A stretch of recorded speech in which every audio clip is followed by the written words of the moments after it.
You ask Tiger to calculate. This deals with linear inequalities with one unknown. The final result is t equal or smaller than 6.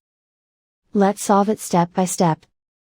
Group all constants on the right side of the inequality. Subtract 55 from both sides.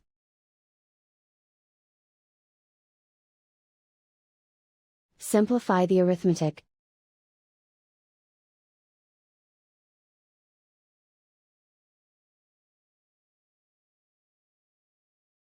Isolate the t. Multiply both sides by 2.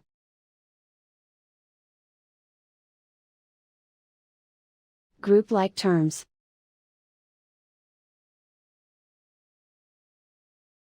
Multiply the coefficients.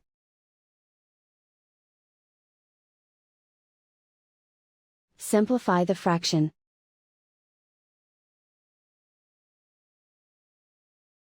Simplify the arithmetic.